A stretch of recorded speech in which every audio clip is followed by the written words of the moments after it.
past 25 days, what we are doing at home?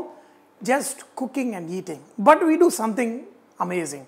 You know, every day we have a theme. One day we make chettinad, one day we make Gujarati food, one day we make French cuisine, one day we also cook Chinese food. We made a lot of baking products like muffin, croissant and things like that. And today we're going to make bread. I'm going to Indianize it. We're going to put some malai kebab and the bread inside the layer, some cheese, the tomato and a lot of fun.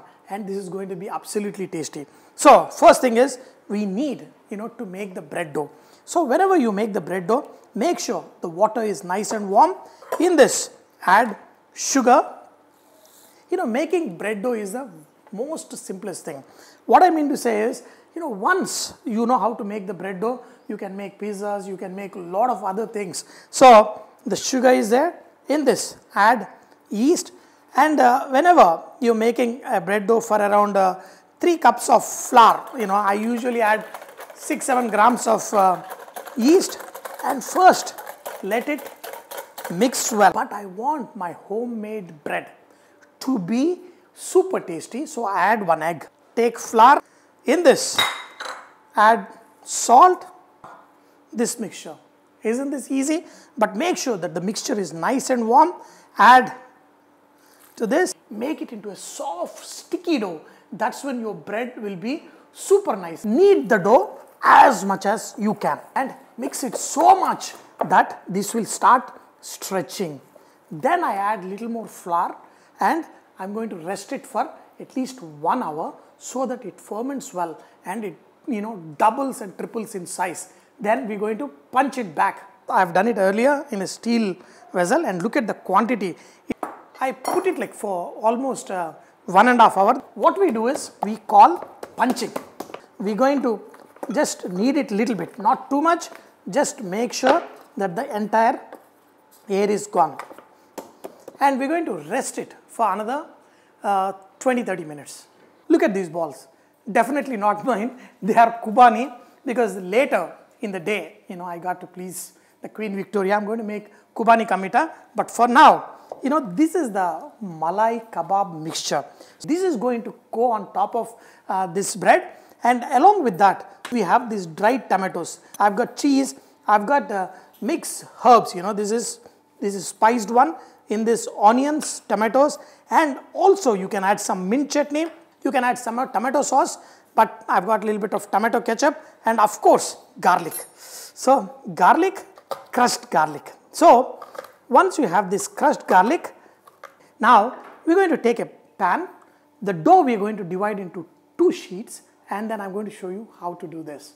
A little bit of suji. This helps the dough not sticking. Okay, that's it. Just little bit. And also it will give a very nice little bit of crunch for the bottom of the dough. You can also sprinkle flour if you want.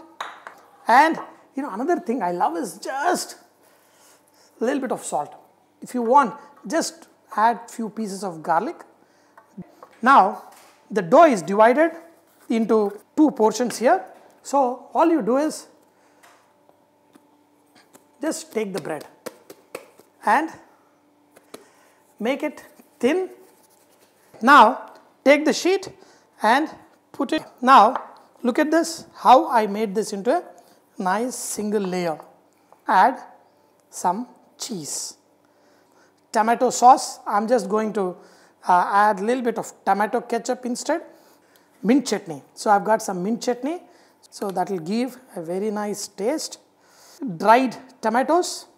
You can use your own combinations. You can get excited about various kinds of flavorings you can add. You can add mushrooms onto this. You can add any of your favorite vegetables. Let's go for the second sheet. You can also use a rolling pin if you find this much more easier. Just make sure all the sides this is covered.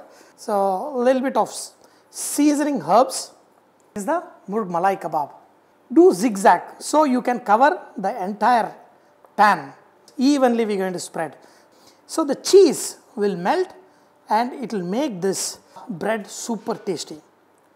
So if you want, you can also add a little bit of garlic. Add some onions on top of it.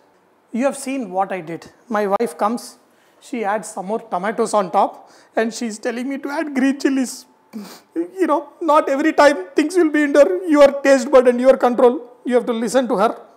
This is all good. But what we need to do, you need to let the thing rise. So for around 30-40 minutes, just cover it up with wet towel and proof, you know, it's going to rise. Especially in summer, you got to make a lot of fresh juices.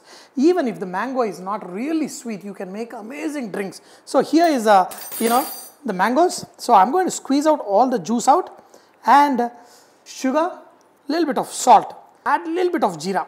Put it in a blender with some ice and you will have this fantastic juice you can serve for breakfast after around 40 minutes.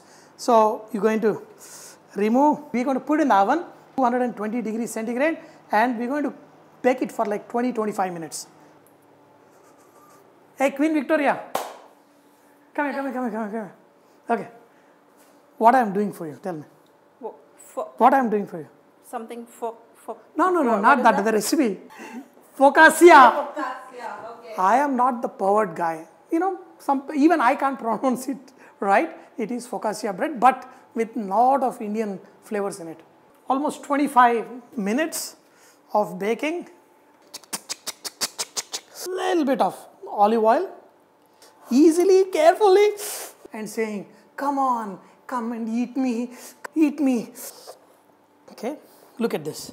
Nice, perfect. Aha, the chicken, everything.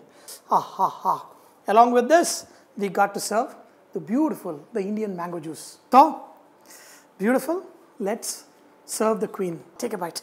Take a bite. Take a bite.